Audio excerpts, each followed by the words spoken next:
warahmatullahi wabarakatuh. Perkenalkan, saya Nafia Putri Ramadhani dari kelas 2019C dengan nomor BP 19011110. Di sini saya akan menjelaskan tentang sistem saraf tepi. Sistem saraf tepi berfungsi menghubungkan sistem saraf pusat dengan organ-organ tubuh berdasarkan arah impuls. Saraf tepi terbagi menjadi sistem saraf eferen. Sistem saraf eferen membawa impuls dari reseptor ke saraf pusat. Eferen membawa impuls dari pusat ke efektor. Sistem saraf tepi primat. Sistem saraf tepi dibagi menjadi dua, yaitu sistem saraf somatik dan sistem saraf otonom. Sistem saraf somatik terdiri dari 12 pasang saraf otak, saraf kranial, dan 30 pasang saraf sumsum tulang belakang. Saraf spinal. Saraf kranial terdiri atas sensorik 1, 2, dan 8, motorik 3, 4, 6, 11, dan 12. Sensorik dan motorik 5, 7, 9, dan 10. Saraf spinal merupakan saraf campuran sensorik berasal dari dorsal dan motorik berasal dari ventral. Sistem saraf otonom disebut juga saraf tak sadar. Sistem saraf otonom dibagi menjadi sistem saraf simpatik dan sistem saraf parasimpatik. Gerak refleks adalah gerak cepat yang terjadi sebagai mekanisme respon untuk mengelak dari rangsangan yang membahayakan.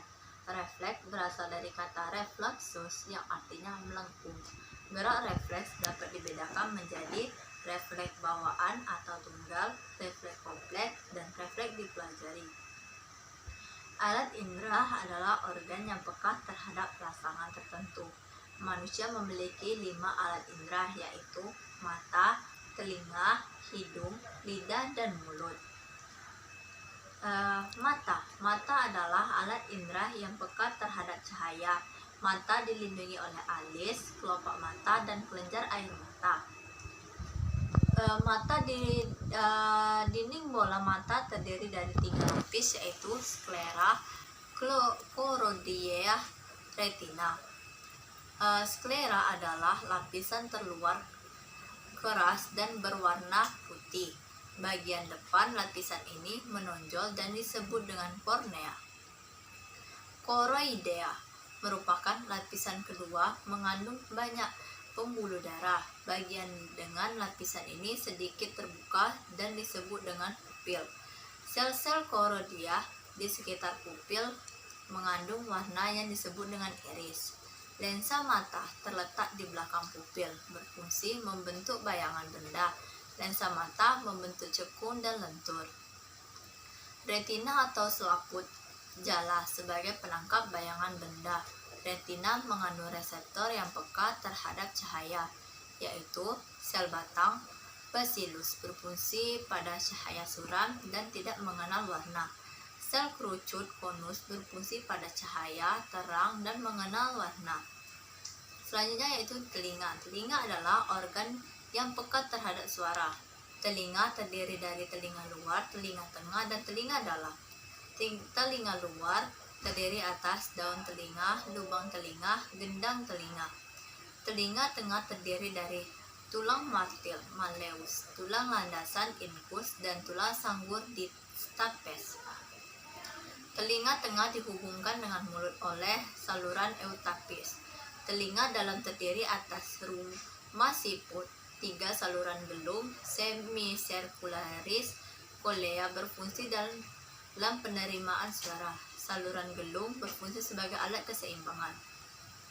Selanjutnya yaitu kulit adalah alat indera yang peka terhadap rangsangan berupa sentuhan, tekanan, sakit, panas, dan dingin. Hidung mempunyai komereseptor yang peka terhadap rangsangan zat kimia berbentuk gas yang itu bau. Lidah memiliki komereseptor yang peka terhadap zat kimia yang larut dalam air. Permukaan lidah kasar karena dipenuhi tonjolan-tonjolan yang disebut dengan papila. Di celah-celah papila terdapat kuncup-kuncup pengencap. Ada 4 kuncup pengencap, yaitu pengencap manis pada ujung lidah, pengencap pahit pada pangkal lidah, pengencap asam pada tepi lidah, dan bagian belakang.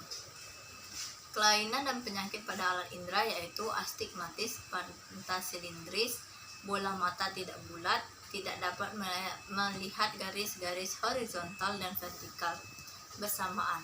Kelainan ini dapat diatasi dengan kacamata silindris. Kelainan dan penyakit pada alat indera, miopi, rabun jauh. Penyebabnya lensa mata tidak dapat menipis. Akibat tidak dapat melihat jauh dengan jelas. Kelainan ini dapat diatasi dengan kacamata berlensa cekung. Kelainan dan penyakit pada alat indera, hipermetropi, rabun dekat. Lensa mata tidak dapat menebal, tidak dapat melihat dekat dengan jelas. Kelainan ini dapat diatasi dengan kacamata berlensa cekung. Kelainan dan penyakit pada alat indera yang selanjutnya yaitu presbiopi. Penyebabnya yaitu daya akomodasi mata berkurang, tidak dapat melihat jauh maupun dekat dengan jelas. Kelainan ini dapat diatasi dengan kacamata bifokal. Rabun senja, kekurangan vitamin A, akibatnya tidak dapat melihat dengan baik pada saat senja dan malam hari. Pencegahan dengan mengonsumsi makanan yang mengandung vitamin A. Keratomalasi, penyebab kekurangan vitamin A yang parah. Kornea mata keruh, permukaan mata kering dan kasar, penglihatan berkurang hingga kebutaran. Katarak, lensa mata keruh dan kabur, cahaya tidak sampai retina, dapat diatasi dengan operasi. Selanjutnya yaitu juling, ketidakserasian kerja otot bergerak bola mata kanan dan kiri, dapat diatasi dengan operasi. Glaukoma, penyumbatan di saluran bola mata, penyebab peningkatan tekanan pada bola mata akibat kebutaan. Kelainan ini dapat diatasi dengan obat-obatan dan operasi. Buta warna, keturunan tidak dapat melihat warna tertentu. Kelainan ini dapat disebabkan lebih banyak menyerang laki-laki. Radang telinga, bakteri virus menyerang bagian luar melalui kotoran yang masuk ke telinga, berenang menyerang bagian dalam. Sistem saraf kraniospinal. Sistem saraf kraniospinal terdiri dari saraf kranial dan sistem saraf spinal.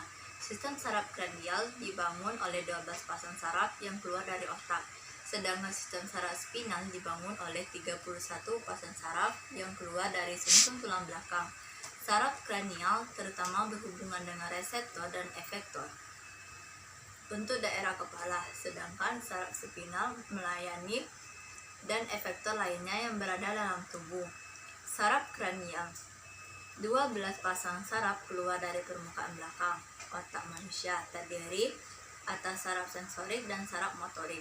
12 pasang saraf kranial menerima informasi dan mengendalikan dalam bentuk aksi dari berbagai organ dan bagian-bagian kepala, di antaranya mata, telinga, hidung, lidah, dan wajah.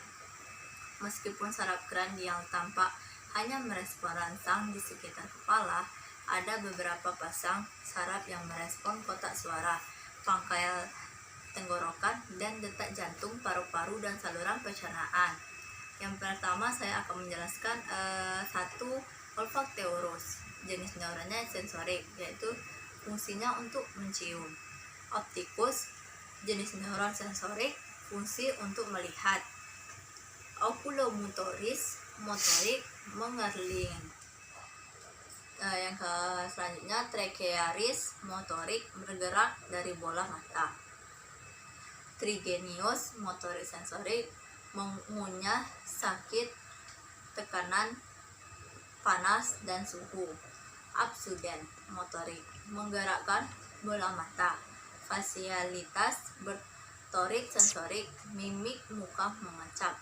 Vestibulus sensorik, keseimbangan lihat dan mendengar. Glavarigus, motorik sensorik, menelan mengecap. Vagus, motorik sensorik, menelan dan sekresi getah, lambung, sakit, dan lapar. Aksesoris, motorik, bicara dan menggerakkan kepala. Hipoglossus, motorik, bicara, mengunyah, dan menelan. Sistem saraf spinal.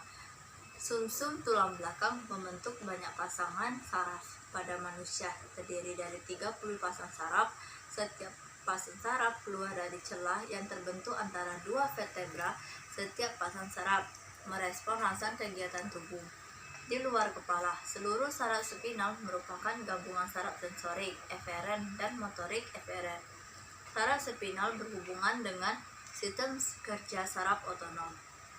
Sistem saraf otonom disusun oleh kinerja saraf-saraf motorik yang terdapat pada sumsum tulang belakang dan beberapa saraf radial yang mengatur gerakan-gerakan dalam tubuh, seperti gerakan otot jantung, gerakan otot-otot saluran pencernaan, dan sekresi hormon dan enzim oleh kelenjar. Kita dapat melihat secara lengkap sistem saraf otonom yang mengatur kerja organ-organ tubuh secara kinetis dan hormonal.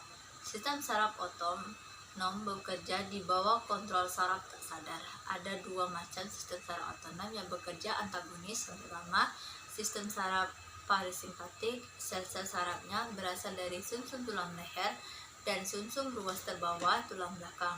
Kedua, sistem saraf simpatik.